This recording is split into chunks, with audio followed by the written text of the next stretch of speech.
What's up, everybody, and welcome back to Multiverse Monologues, the podcast show where we like to travel across the multiverses and fandoms that we love to talk about the movies and television shows that accompany those universes. I am your co-host, Ben Rayside, and this week on the Marvel Movie Marathon, we will be talking about a little film, no pun intended there, called Antman and the Wasp. 2 months after the harrowing events of Avengers Infinity War, we are now greeted to the exact opposite of what Infinity War is in a very smaller scale, also no pun intended, film, focusing on a character that was largely absent from a big Avengers team up, and that's Antman, that's Wasp, that's Dr. Hank Pym, and what they've been up to during this 2-year period between Civil War and Infinity War. And I gotta tell you, during that time, I think it was kind of what we all needed to get out of the depression that Infinity War put us in. So it was nice to have a little smaller scale film. And we're going to definitely talk about that along with the gentlemen who sit here beside me. First and foremost, Mr. Ethan Wensloff. Ethan, how are you doing today? I am doing great, guys. We watched Antman and the Wasp. Guys, we are 51 movies into our Marvel movie marathon, and I'm happy to say that finally we have our debut of Jimmy Woo, my favorite youth pastor around. Let's go. It took us 51 movies to get a youth pastor. Let's go. And I love the continuity behind it. Bro doesn't swear throughout the movie. Yeah, he does. Character stuff. No, he doesn't. Okay. Not Jimmy Woo. Anyway, You're I wrong. love how John You're Krasinski wrong. did a little cameo in there. It was great. Also joining us, Mr. Micah. What up? It was like from the beloved commercial from the. You want to know something crazy, actually? I hated the joke so much. You want to know something crazy? What's up? Legit. I'm not kidding you. My family van that I grew up driving. You guys would do that? No, that license plate was what's up? It was No such joke. a cultural phenomenon that I didn't live through. Like, that's so crazy to me that Well, it was when just out of that? my reach. That was earlier. That was before our time, no? Was a What's up? commercial From that beloved commercial. 16 Luis. years ago? 2000. Oh, yeah. Budweiser campaign from 99 to 2002. So literally just beyond me, before. because the Super Yes. Bowl was before my birthday. I literally was not in this. Micah, how are you doing today? How am I doing? I'm feeling like I'm getting a little dusted today, bro. Ooh. In a good way, in a Ethan good crop way. dusted me before he sat down. That's what I'm talking about. I'm so sorry, my God. I tried to hold it in.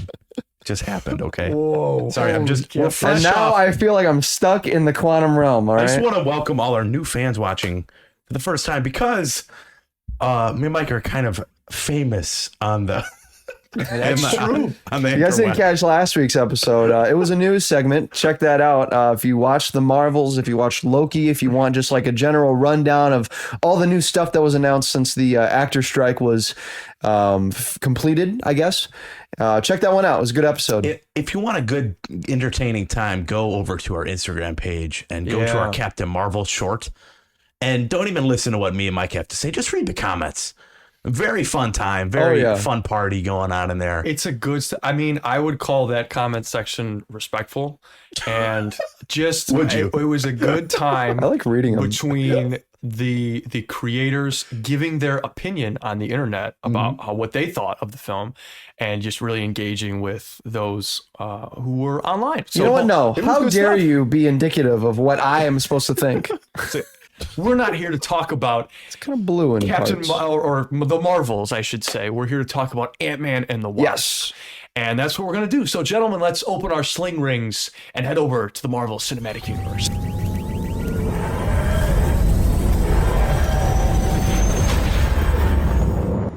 Where is Scott Lang? I've been trying to tell you, he's in a tricky spot, emotionally speaking. Emotionally speaking. Well, where is Scott Lang? Literally speaking! Oh, the woods. 2 years after his adventures with Captain America, Scott Lang struggles to balance his life as a superhero with his responsibilities as a father. When Hope Van Dyne and Dr. Hank Pym approach him with an urgent mission, he must once again put on the Ant-Man suit and fight alongside the Wasp to uncover secrets from their past. As they delve deeper into the quantum realm, they face a powerful new enemy who threatens to unravel the very fabric of the universe.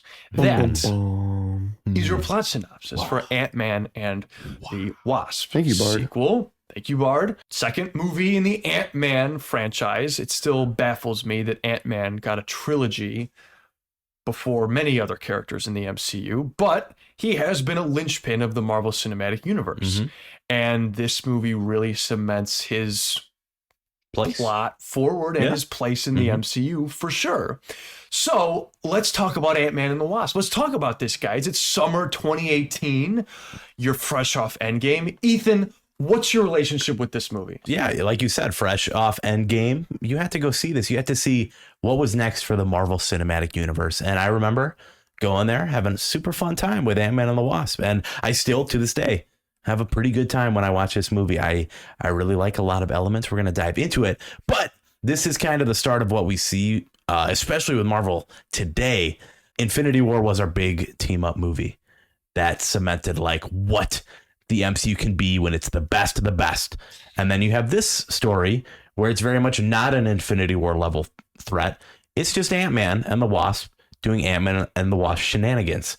And I remember at the time that being very heavily criticized. Like, how am I supposed to care about this story now when there's an Infinity Saga, Infinity Gauntlet, there's Thanos mucking about? I think that is very much like something that I enjoy about this movie. I like the shift in narrative and the smaller stakes that this movie have. It's basically the plot of this movie is Hank Pym has a lab that is on wheels and they're just trying to get it.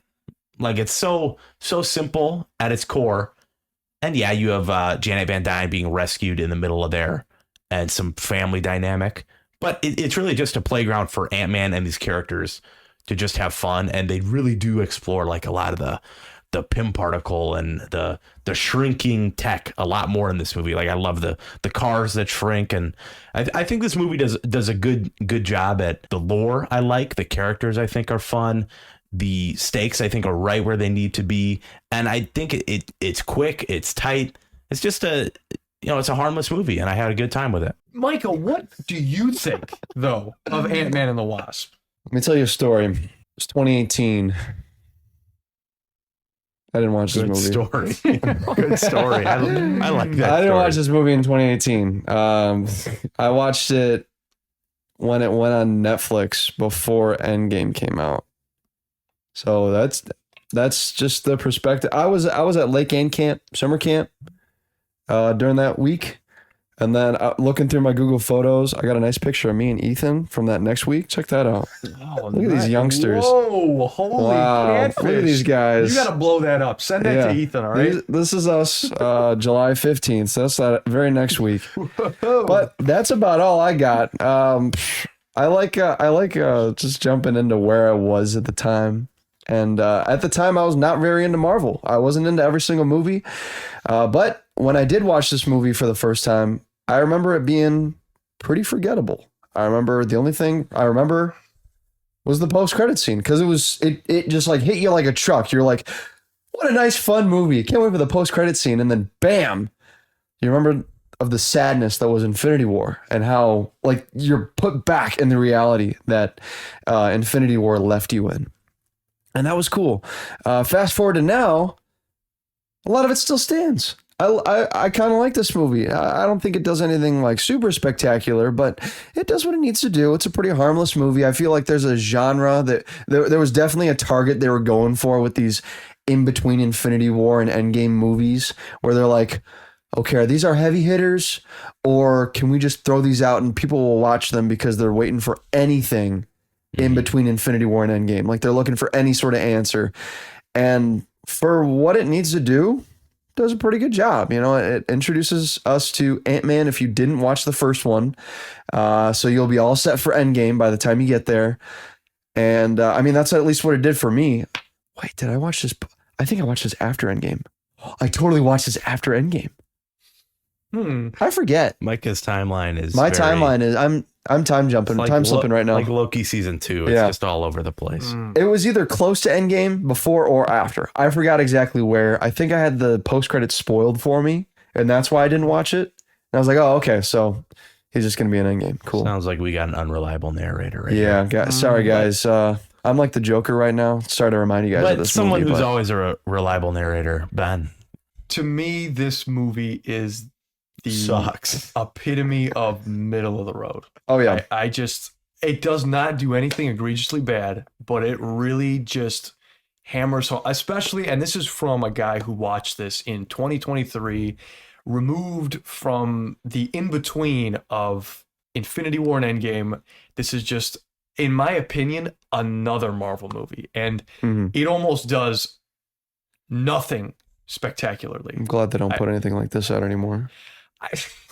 But that's, yeah, I'm not, it's just, to me, there are good elements to this movie and it never reaches any sort of level of investment. It never gives me any really reason to care. There's elements where you can kind of pull from, and I will point to those elements later, but it never drives home anything too hard. And is it trying to? You can make a case for that it's really not. And this is just about the world building that is the quantum realm, setting the stage for Endgame, which there certainly is a place for that.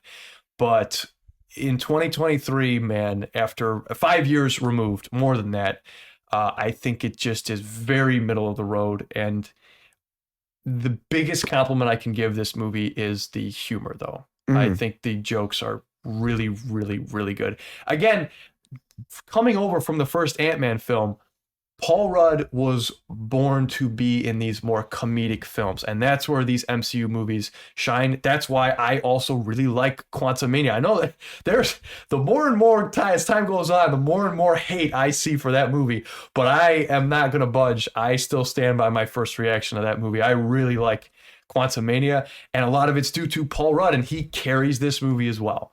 So I think this movie has a lot of problems, but Paul Rudd's not one of them, and I think the humor really works. Yeah. I don't know about you guys on the humor though. Hot take: Paul Rudd is good. Is that what you're saying? Wow. No way. It's just it's there's no surprises there or in this movie either.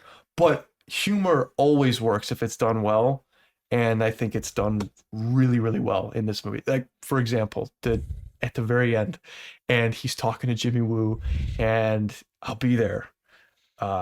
You'll be taking me where? You know, oh, are you inviting me somewhere? Like the back and forth, like super awkward. Did you want to grab it? Did you want to grab something? Improv scene, by I'm the free. way. Come on. Yeah. That's really, really good. That's where so your good. improv slips in, Micah, Yeah. where it Or can be slips really, out, really. really good. Yeah. Yeah. Yes. Does the humor work for you guys I think as much as that it does? I like the direction that they took Ant-Man's character. So you go into this movie expecting it to be Ant-Man and the Wasp, focused on Paul Rudd and whatever her name is, Hope Van Dyne, right? Is that no? Yes, that's her. That's Wasp. Yeah. Yep. So you focus on Ant-Man and the Wasp. Whatever her name is. But really, you're focused on Ant-Man as Hank Pym and the Wasp that is Hope Van Dyne. I feel that this movie works best if you approach it as this is Hope and Hank trying to rescue their mom, or the wife or the mom or whatever, and Scott Lang's just along for the ride. Dude, Yes. I love Yes. how he's just like, Hope and Hank are having their own movie over here, and Scott is just there like, his phone rings in the middle of a hostage scene, and he's like, "Oh, could you get that for me? Oh, hi, how's it going? Hi, Pumpkin. Oh, Yes. your shoes? Oh, I think they're upstairs." I love that. I love that about this movie, but it doesn't take away from it. It adds to it. It adds so much like uniqueness to this movie where, yeah, it doesn't take itself seriously in those scenes, but like it also does in like where it needs to be. Like he's his own character that does his own thing while the serious characters do their own thing. It's not like a serious character does a funny thing. The serious characters help the funny character to do his thing. There is a symbiosis Yeah. between those two A plot what? lines. A symbiosis? You mean like next week? Yeah, I love Spoiler alert. I love Scott Lang in this movie. I love how Yeah. he gets everyone to like, what? Every single character has their Scott Lang what moment. There's a scene with him, and he really like goes all out in this movie, and it's when Hope Van Dyne is in his body, and that whole sequence, So which it's So good. it's fantastic.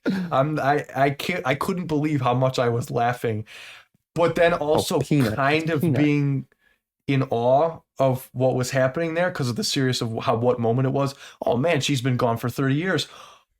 How seriously can I take this though? Because it's Paul Rudd. Paul Rudd delivering it. I love that the jokes are so unique in this. Like you're sitting there like exactly what you said. Like, am I laughing? Am I like, yes, she's back? Am I like, whoa, she's so smart? Am I laughing out loud? Like I don't know how to react. This is hilarious. Yeah. No other MCU movie has had This I guess you'd describe them as like WTF moments. I love it. yeah. Like what? This Who'd have movie thought? to me, there's only been a few in the Marvel movie marathon that genuinely feel like a sequel. This one really does feel like a sequel from that sure. first. And not that Spider-Man 2 doesn't, and not that Iron Man 2 doesn't, or Thor: The Dark World doesn't, but this one very much feels like, all right, has that same tone, same energy as that first one, and it's just they take that to the second one, and I honestly like this one better than the first one. I don't know where you guys sit, because I think this one is a lot quicker, and as opposed to setting up Ant-Man, they can just jump right into the Ant-Man shenanigans. And this movie is also proof how important hair is for an actress, because Evangeline Lilly, who I very much love from Lost, I remember watching that first Ant-Man movie, didn't even recognize her from one of my favorite shows, Lost. And now, I don't know, she has a different haircut in all three of these movies, and it very much feels like a different character to me. I don't know why that is. Wasp has never, unfortunately, been given enough to where I can call her own character, unfortunately. She's very much a side character in all of these, even though they want to make it out as, oh, this is Ant-Man and the Wasp. This is not, this is another Ant-Man film. And depending on how you view which Ant-Man this movie is for, it's just, she never gets enough time to shine. Yeah. And neither do, I think, almost any of the characters in this movie besides Ant-Man. She does have a very cool scene in the in like the kitchen and the fighting, trying to get the technology back. I love that like the slow-mo and the zoom up shots. I don't think that this movie does a good enough job as the first one did with the perspective. I remember just being awed the first time that he went ant-sized in the bathtub, and like the camera just changes entirely. Everything's all blurry, but like the perspective, you could see all the fuzz in the air, all the dust. Yeah. That was cool. They kind of missed that in this movie. And I don't know if it was because they wanted to put their budget elsewhere or they just didn't care as much. But that's a point off that I'd take.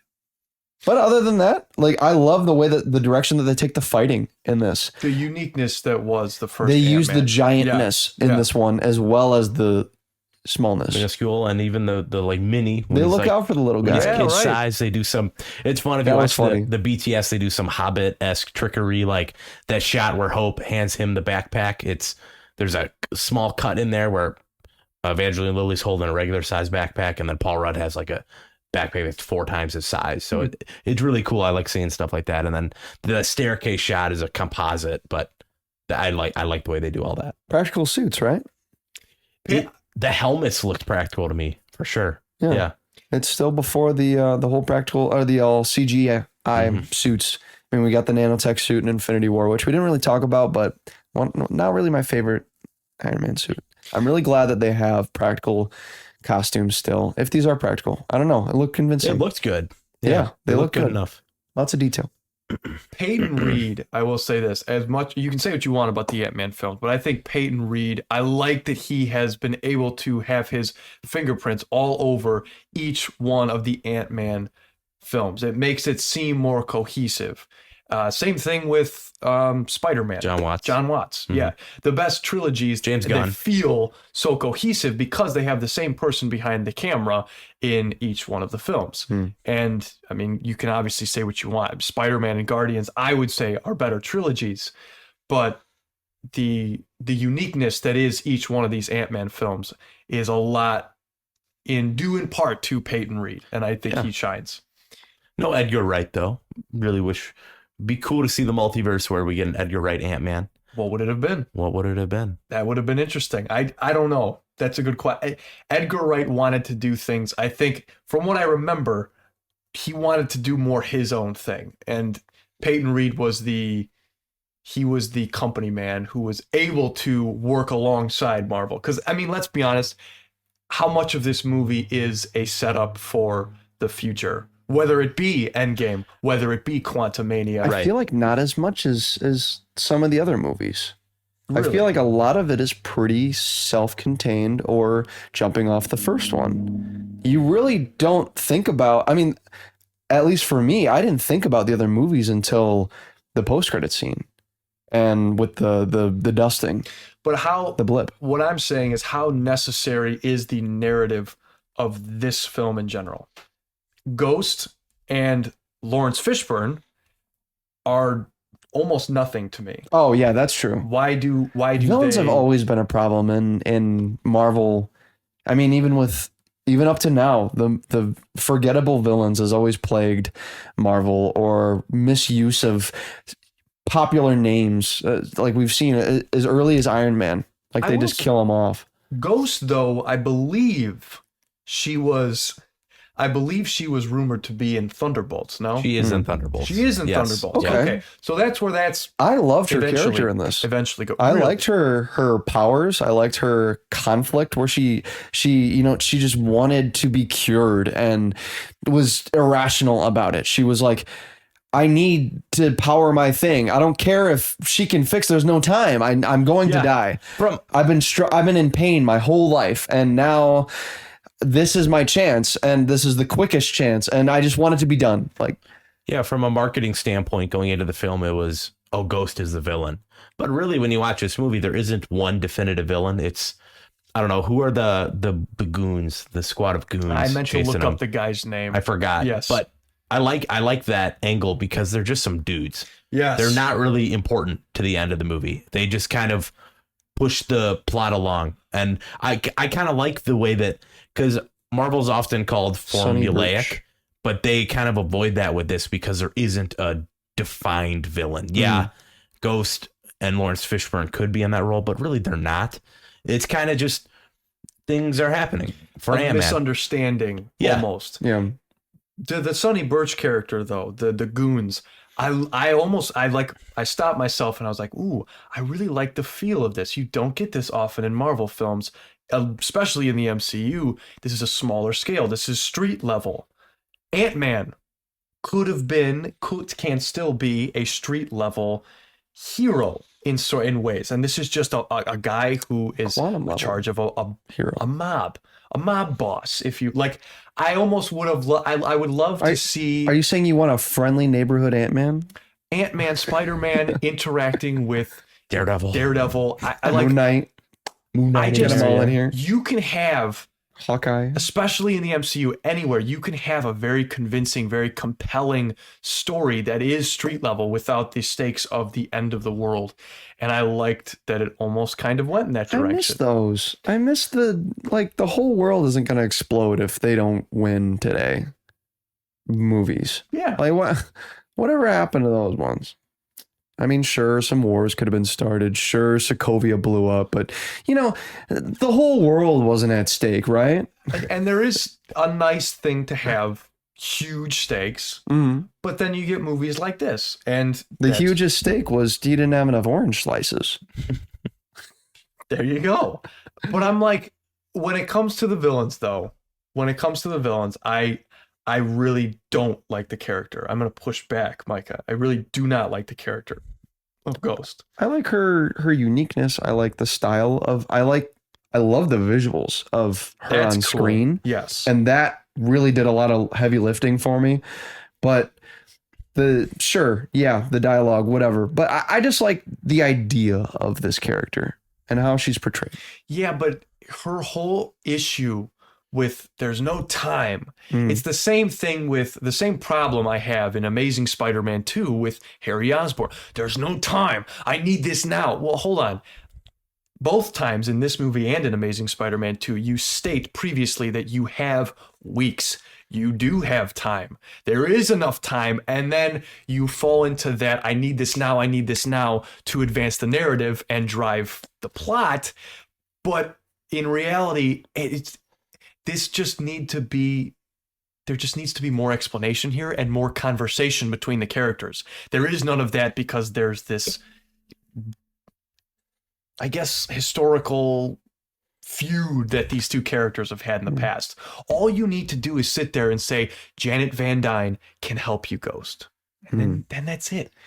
But because of the narrative... They didn't know that yet either. But they theorized that. Yeah. Especially Lawrence Fishburne's character. They were like, okay, if you just let her come back, she's brilliant, she may be able to help you. And then she goes, no, wait, there's no time. Well, hold on. In the beginning of this movie, you said you had at least 3 weeks. So, yeah, there is time if you just let this play out. Plot convenience of her timeline ending during, like, the movie. Isn't that... that's kind of... Right, that's what it is. That's convenient. Sort of like a fallacy. And that's where that's where my biggest issue For CinemaSins, is. that'd be like +10. CinemaSins, dude, I haven't watched their channel in a while. I used to watch them a ton. But I don't know. I like her more than I think you do, Ben. And I don't know. Is there competition? I think it's a good... No, he doesn't like her. Whoa. I thought she was cool. I like what she brought to the movie, like how it isn't that black and white villain that we normally get. It's a little more vague than that. And how at the end it's just hope she just touches her and she's all good.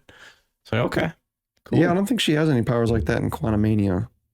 Or she can just be like, blah, blah, blah, Does Folk have fixed. powers in I don't remember, honestly. Yeah. But you know what I do remember is that they recast Cassie after this. Mm-hmm. What do you guys think about That's Cassie in this right. movie? Yeah. That is my favorite element I of this love movie. Cassie in She's this really, movie. really good. Yeah. Yeah. I loved how Disney feeling it felt at the beginning with There are a few shots where With the Scott little and actress Cassie. looks right into the camera too. If you pause it, she's Yeah. it's real fun. very charming. I love it felt like a father-daughter relationship. Right, I that love they had their going on whole there. fort sequence in the Yeah. beginning. Her where last they're- name is Fortson. Oh, that's cool. Oh, And Luis is just hanging out up there, and he's like, the ant needs to guide us in the way. Hello. hello. And Luis like moves the ant. Hilarious, dude. I love how how just awesome his father figure is. He's like I'm stuck in house arrest, but that's not gonna stop me from having father-daughter time with my daughter. And you bring up Luis. I will say, Quantumania, I do like it, but the absence, I him. love Oh, living in a Luis Antman film. I think it's because Paul Rudd didn't get to write Ant-Man Quantumania. And that was he writing? Where are you pulling Yes. that from? Paul Rudd did not get to write the third one, but he did write the first two. And I mean, He has a writing credit for this film? yes, first and second one. Check that. Check Hold on. what? I thought I checked This? that recently. Paul Rudd, writers? I thought this movie was written, Ant-Man and the Wasp. Chris was written McKenna, by Eric Summers, and Paul Rudd. No Way Home. Really? Yeah. That's Right there, scroll. Yeah. that's really cool. Now you can scroll up all the way to the top on IMDb. It's right there. Yeah, I remember because Paul Rudd had an interview and he was talking about how he wasn't one of the writing credits. I forgot exactly what he said, but that just stuck in my brain. I was like, I wonder what Quantumania would have been if Paul Rudd got to write Scott Lang a little bit differently. Because he has it's definitely a Paul Rudd written character. And if he didn't get to write him into the script the way he does in the first two, then, I mean, that's bound to affect the audience takes, right? Yeah, but even then, I feel like his improvisational skills on set and his comedic timing just shines through either way. Yeah, he may have written scenes that are a bit looser. You know, whenever you write for yourself, you're considering that. So That's a good point.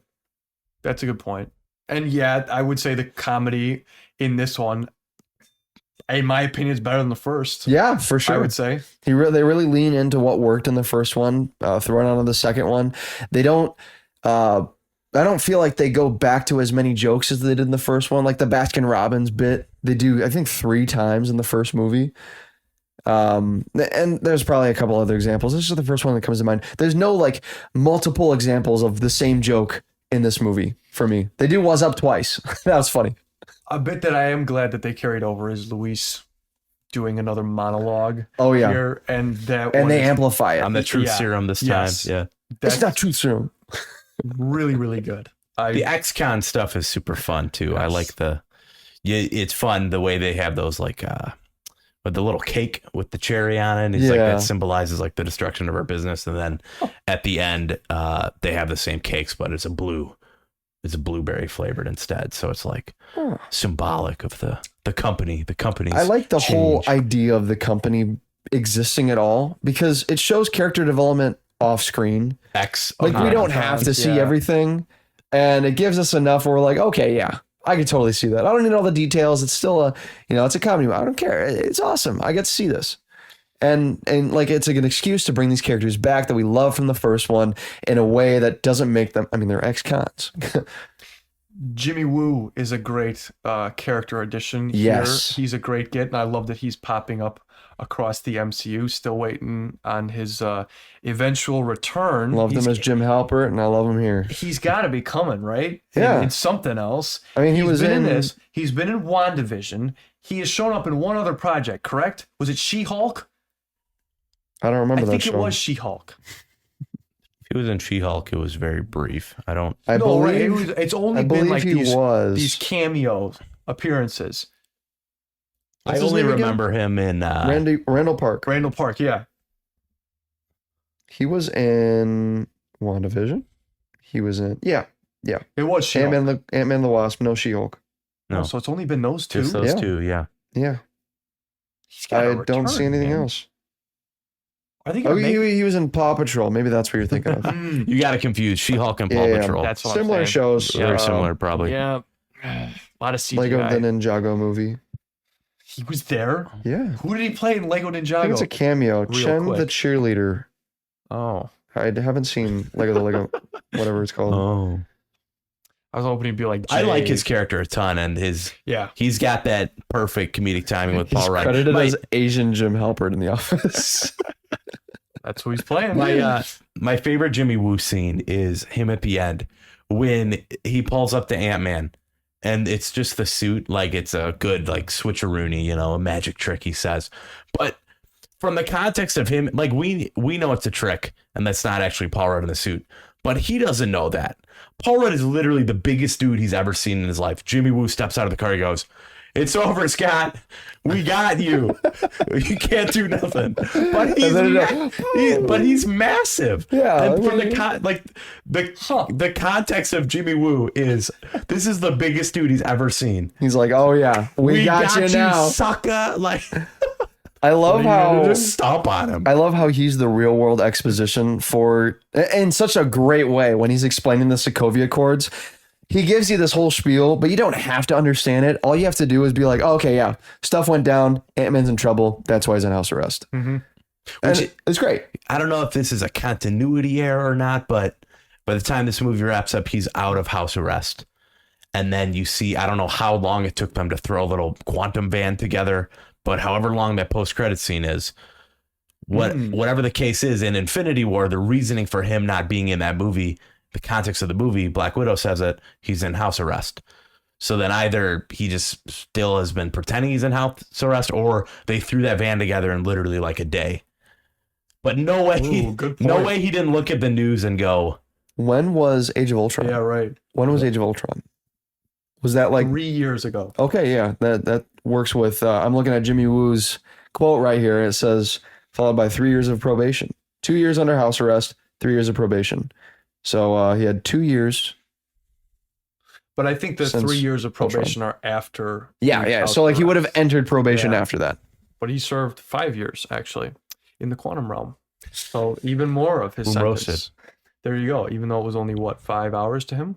Yeah. I'm pretty sure is what he says. Falling. I think you can explain that one away though and say, oh, this is where the Avengers know he's been. And even if he's been out, oh yeah, that's why he's not here, because he's been on house arrest. Yeah, Maybe he's if probably not too there. eager to join us again because he was just arrested. but just timeline wise, this is just me doing this. If they dust after he goes in the quantum realm after like a minute, that means so much other stuff has happened on Earth at that time that Ant-Man didn't get involved in, where he's like, let me just hop in this van real quick and get some quantum energy, as opposed to, oh, there's a spaceship in New York. This thing happened in Europe, Wakanda, ships go, that's me. Point. That's a me good thinking point. about it too hard. Yeah, that's true. I'm not going to make excuses for the MCU timeline. It gets a little crazy from here on out. But yeah. Real quick, what do we think about Lawrence Fishburne?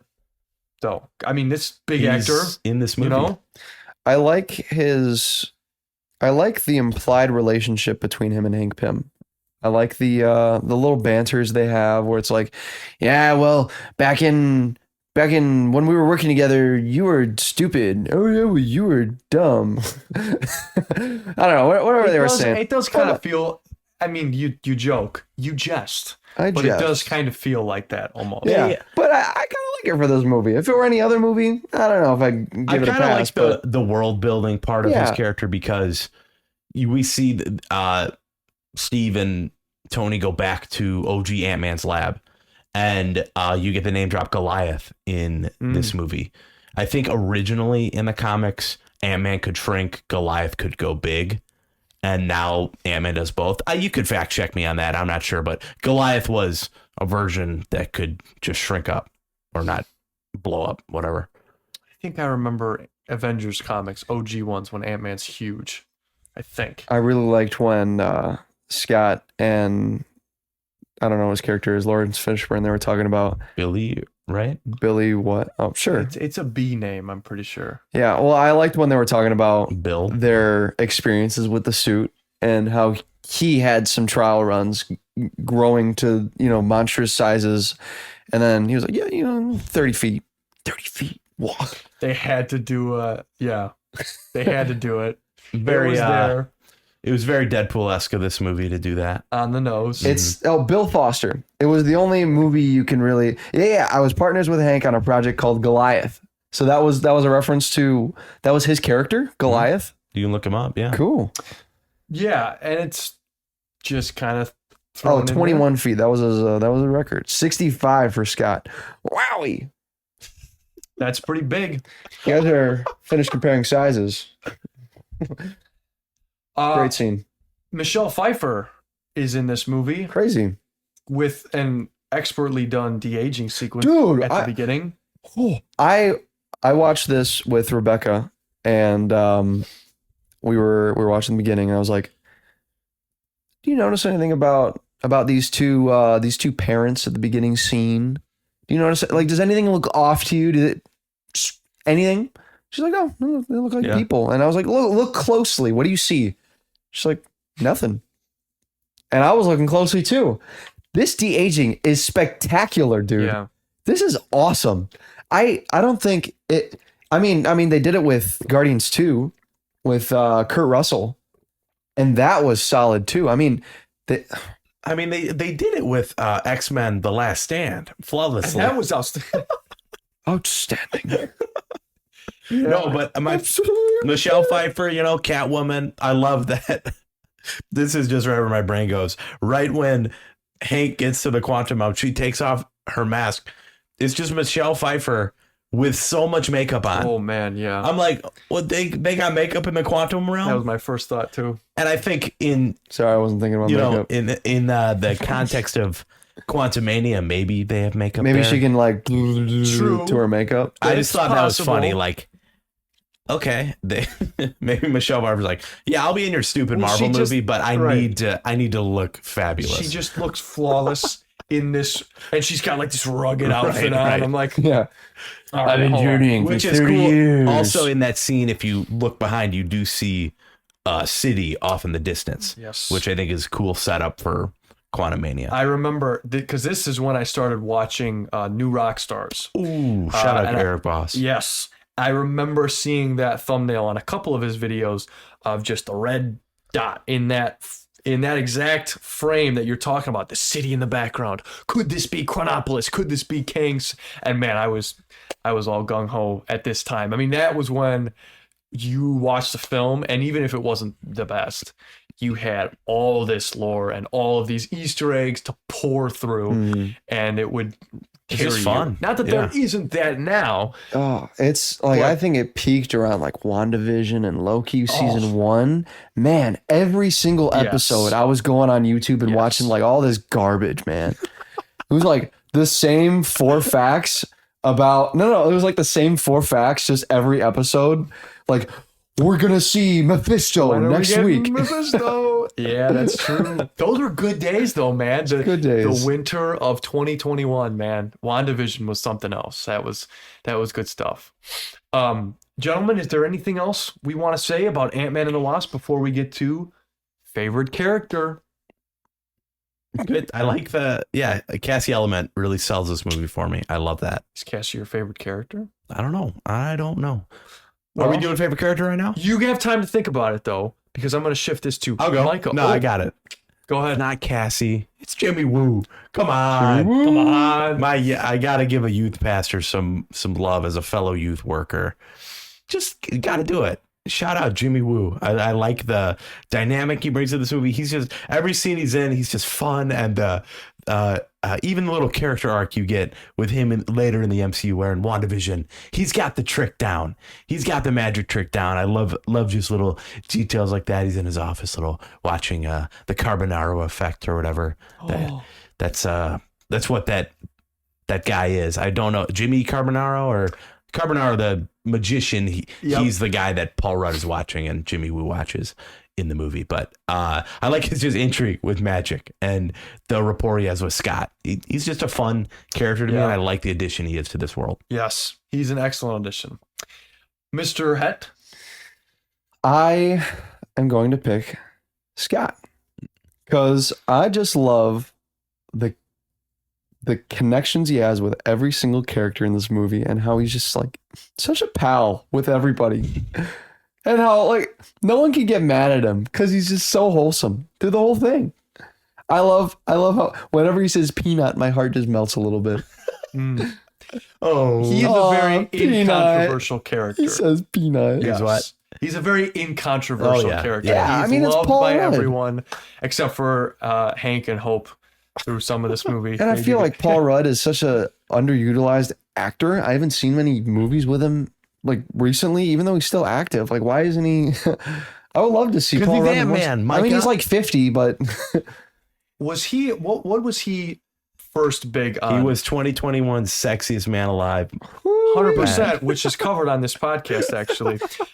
I believe he was in Perks of Being a Wallflower. Made him big? What was his big project? I know his first one was Halloween.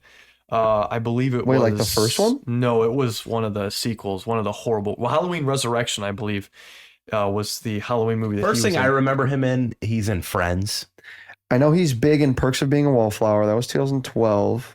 Oh, that wasn't that long ago. But what made him big? I'm Night at the forgetting. Museum. He was in that.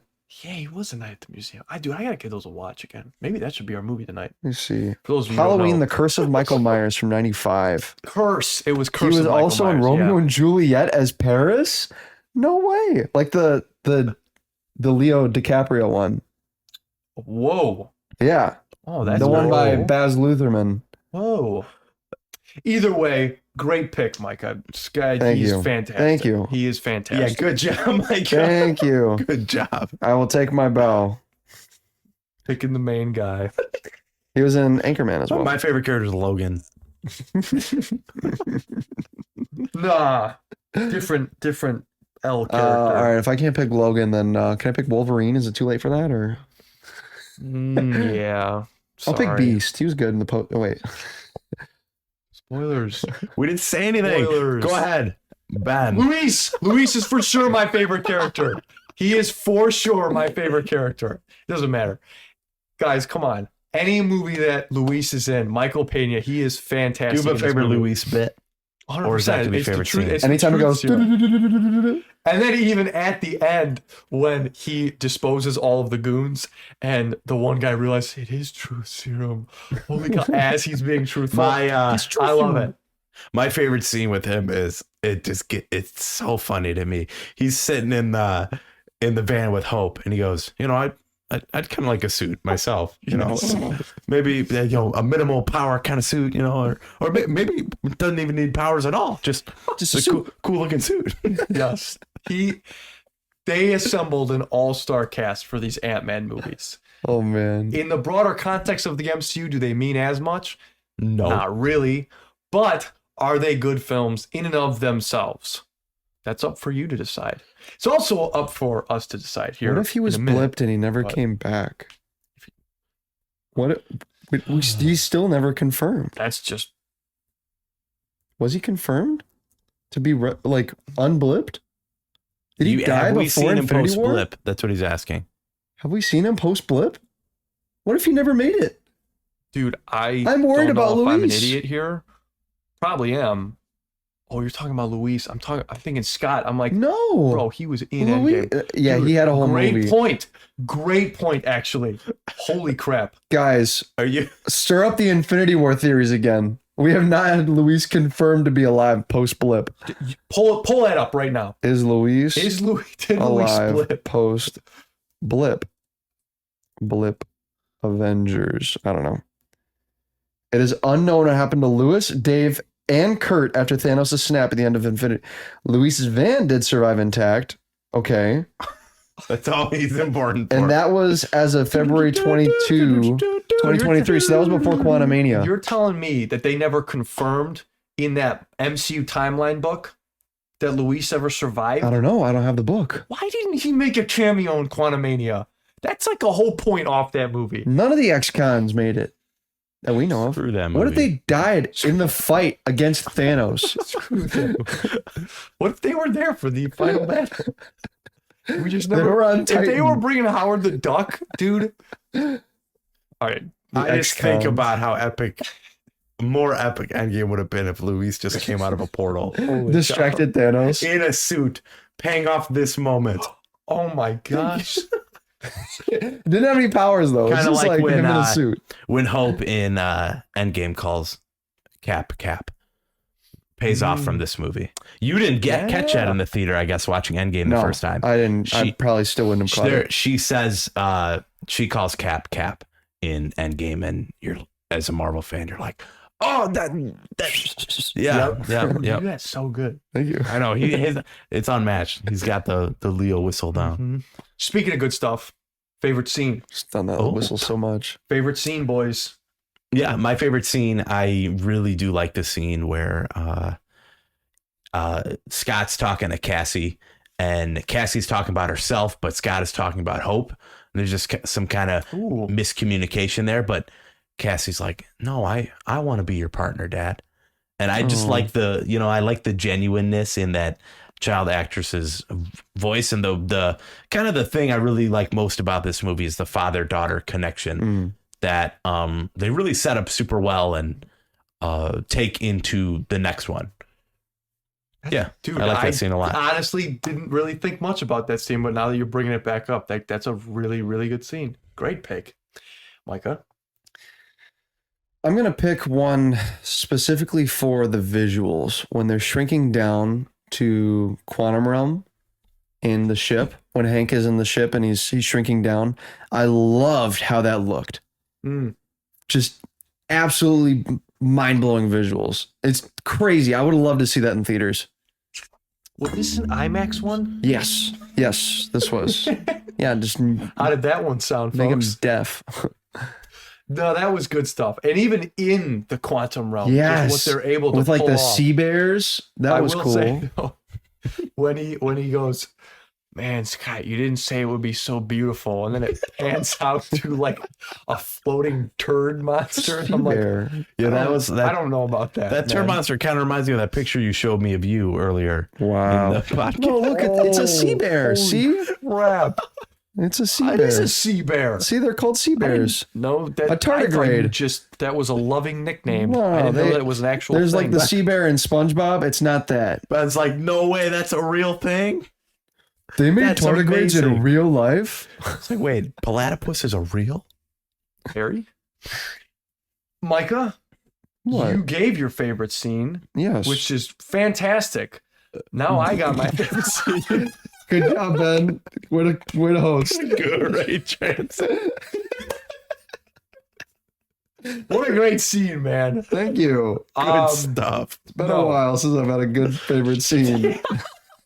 You don't know how to bust it out enough, Micah. Yeah? Now mine is for sure the Hope inhibits Scott moment in that Or, whole sequence. Janet. Yes. Thank you. Good Mhm. stuff. I'm on top of my game today, folks, if you couldn't tell. Yeah, you are. He missed a week of podcast again. Just really is making it Always goes down the pooper. hard to It really does. renew his contract going into next year. It's going to be hard. Whoa. We'll see if we can get a trade. Holy catfish. No, yeah, the whole sequence. First pick draft. Yeah, we were voting on what the next marathon should be. Me and Mike are voting on who you think our next co-host should be. So, but Vote Bruce me Parker, off, get in here. guys. Ouch. Holy catfish, man. Yeah, I already said my favorite scene, and I already kind of talked about it, so we don't really need to go into it too much. But we do need to go into is the scoring of this film. Online, our favorite list, all the bells and whistles. the internet scores. Ant-Man made $518 million in the box office. Ant-Man and the Wasp made $623 million on the same budget of $130 million. 130. That's kind of small compared to some of our other movies. Ant-sized, if you will. Where'd you get that? But something that I will add is our next points with the scoring.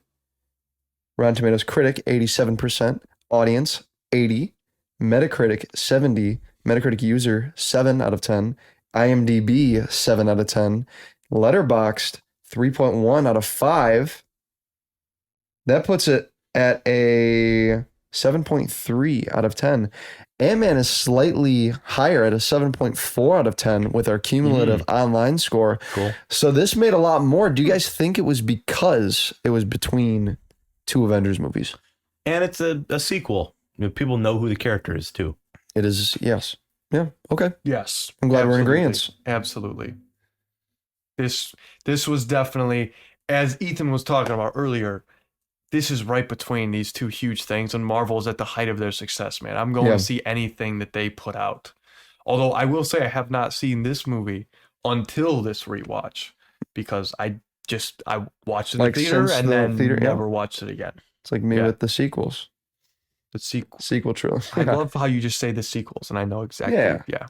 I saw. So Yeah. we were doing our study this week for small group at church, and I was reading a paragraph for everybody, and right in the middle of it said OT, which means Old Testament. But you But thought reading through it, I was like, original trilogy. What is that? original trilogy.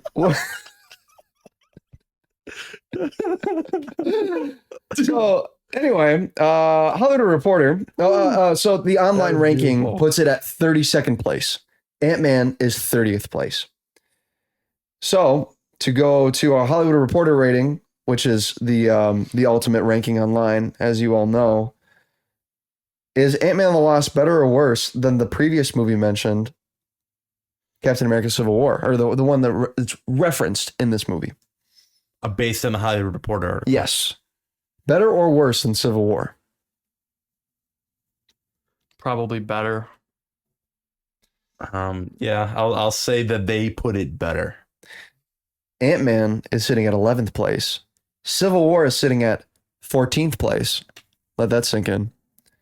Ant-Man and the Wasp, 15th place. Oh, Oof. okay. Then Age of Ultron. So Then Avengers Endgame. I don't know where they got this 39. list, but The top. What was Ant-Man? Ant-Man is 11th place. How in 11th. Guys, Ant-Man was not 11? that good. Wasn't that good. Well, yeah, it was good, but like oh my 11th out of all. Okay. What do you guys think? man. Are you ready? I think that we need to throw this movie on our ranking. I think so too. Yeah. Hollywood Reporter has Nice. no sources as to where they get their scores from. They're garbage. We, however, Or us. us. The three Tolkien white guys as Let's go.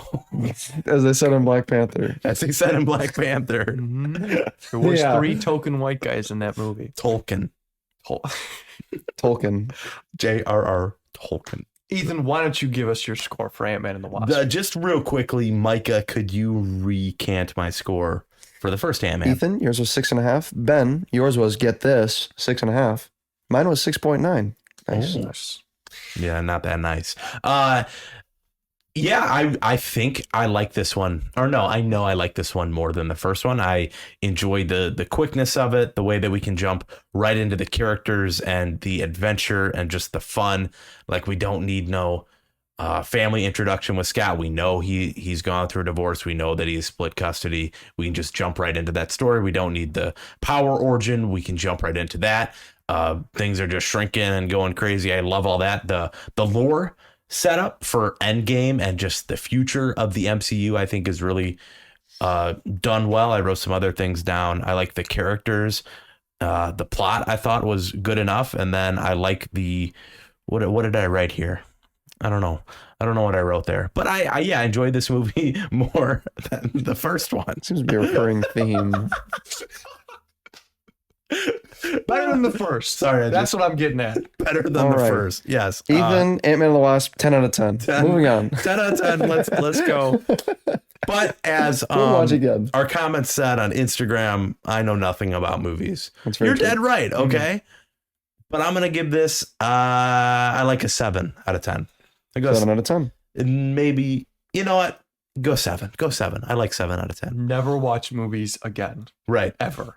Please, you do not deserve Marvel movies. Go 7 read out our of 10. comments on Instagram. They're very funny. Micah? Ant-Man and the Wasp is definitely an upgrade from the original Ant-Man installment. There are things that they do well. There are things they don't do super spectacularly, but they meet the qualifications of a movie that I enjoy, and I will definitely not say no to watching again. Would I have this as my first pick? Like, oh guys, watch Ant-Man and the Wasp. Watch Ant-Man and the Wasp. Let's put on Ant-Man and the Wasp. Let's do that. Let's do it. Should we order fries? Yeah, We should order fries. we should order fries. It's all right. It's pretty good. So Better than the first? Yeah, Recurring theme? better than the first. So 7.3. 7.3. 7.3. Yeah, it's like pretty fun, and would I like put it on forever? No. See, that right there is... And I'm gonna forget the plot of it by next just- week. That's what this movie is. It's a very forgettable... At the end of the day, it's a very forgettable watch in the MCU. Was it fun? Yeah. But Am I thinking about it? am I gonna watch the Marvels? I mean, am I gonna watch Ant-Man and the Wasp again? No. And that's due to a lack of a consistent villain throughout the movie, very unclear motivations.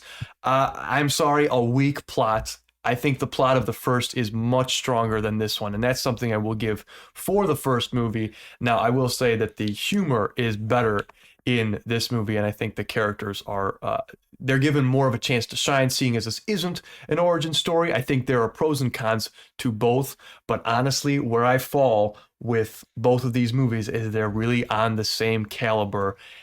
At a 6.5, I'm giving Ant-Man and the Wasp, which was, I think, my same score for the first Ant-Man. Very right in that, Mr. Ben. That it's just these Ant-Man movies, however pure they are in their own right, don't do most of the things that I need in a film. They are very much their own, but they're good at doing what they do and not much else. And that's a 6.5 for me. 6.5. All right. So, Ben with your 6.5, Ethan with your 7, and me with my 7.3. That gives us an average of 6.93 out of 10. Lining it up with the original, the OG, X-Men 2000. Whoa. Same score? Same score.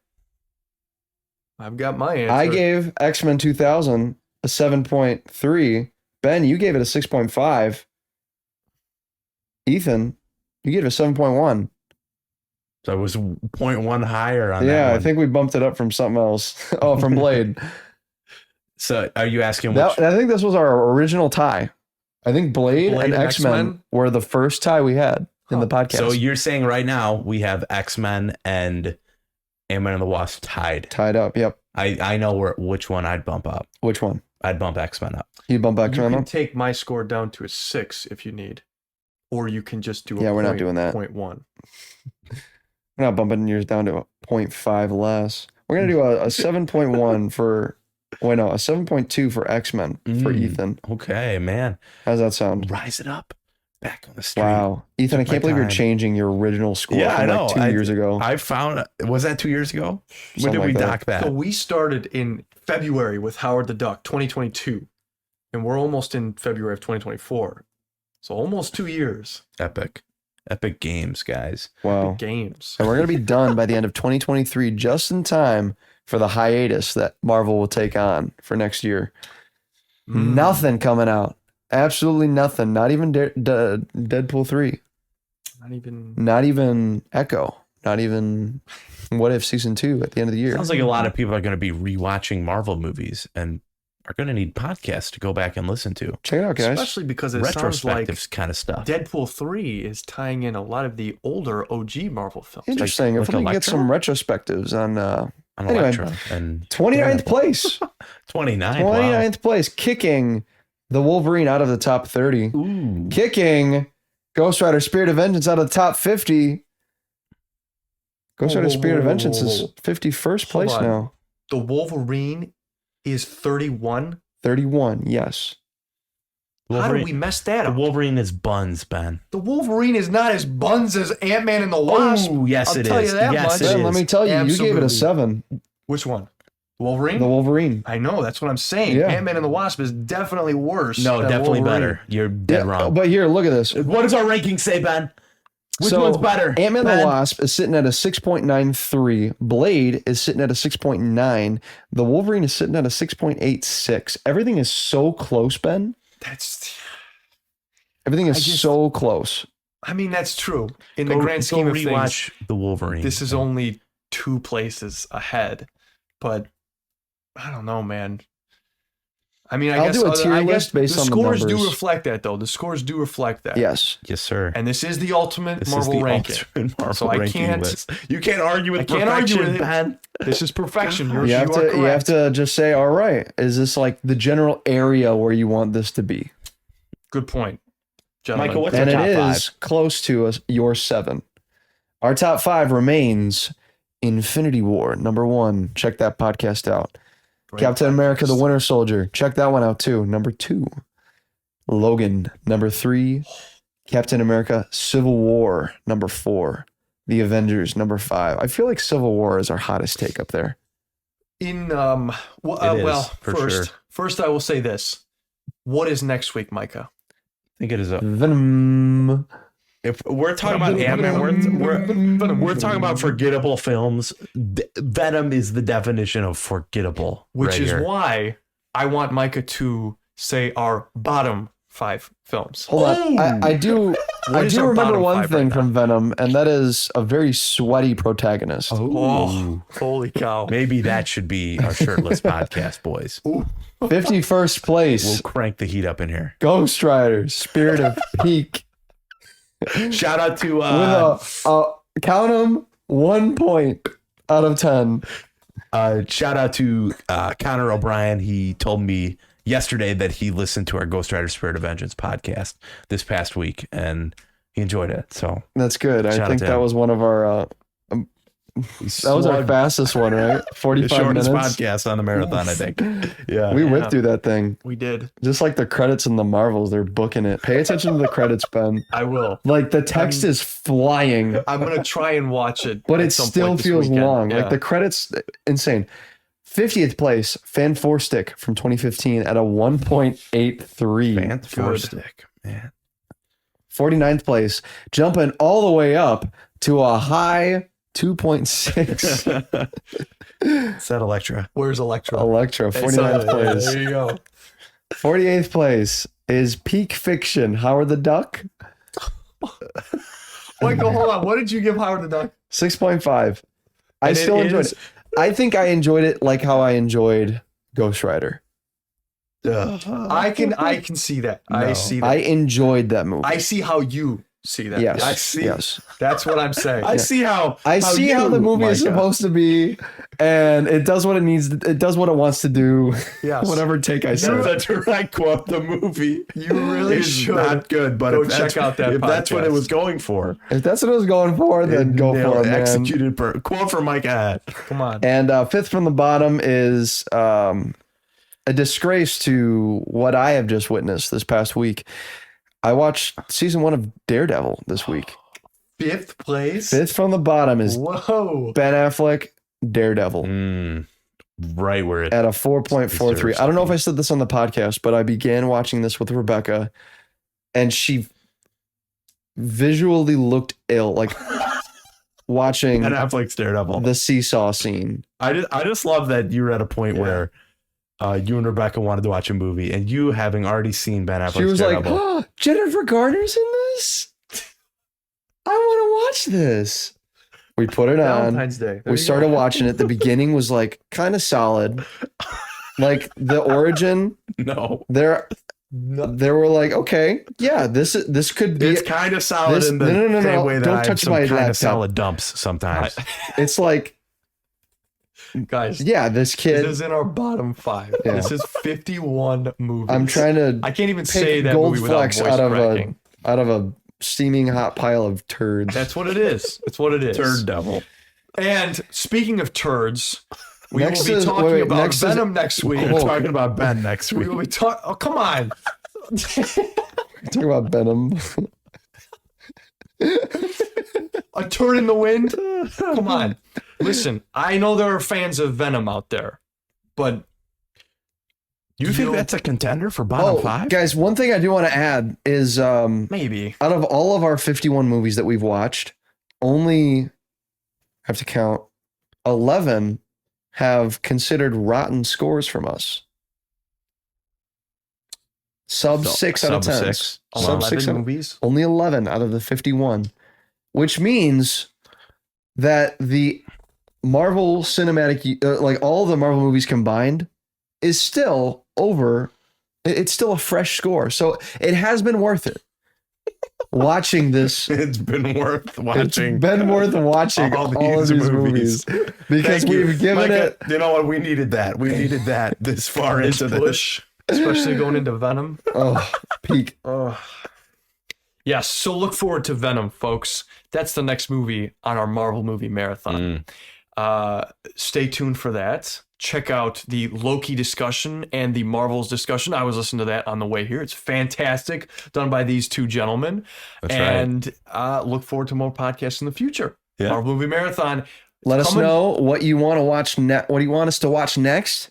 Marvel's coming to a close pretty soon here. Yes, it is. We will be finishing with Far From Home, right? Believe yes. Far Hoping From by Home, the end of the year. We Yes. got a lot of holiday stuff coming up here: Christmas, Thanksgiving. I don't know, Hanukkah, whatever else we got to celebrate. New Year's. We also Year's. have our very epic end of year podcast where we Yes. go over the best of the films, the best of the TV shows, the best of all of these. There's going to be a lot of new categories this year because we've done this a couple times in the past. And this year we have Letterboxd. And this year we have Letterboxd. So it might slip into 2024 a little bit, but not to Yes. worry. We don't have any Marvel projects that we're falling behind on because they're not going to be making any more for a while. That's 100%, which is why we are taking a break. So Madam stay Web, tuned. Valentine's Day. Get ready. Oh, I'm ready. That's our next movie. That's going to get pushed. 100%. There's Aquaman 2 coming out.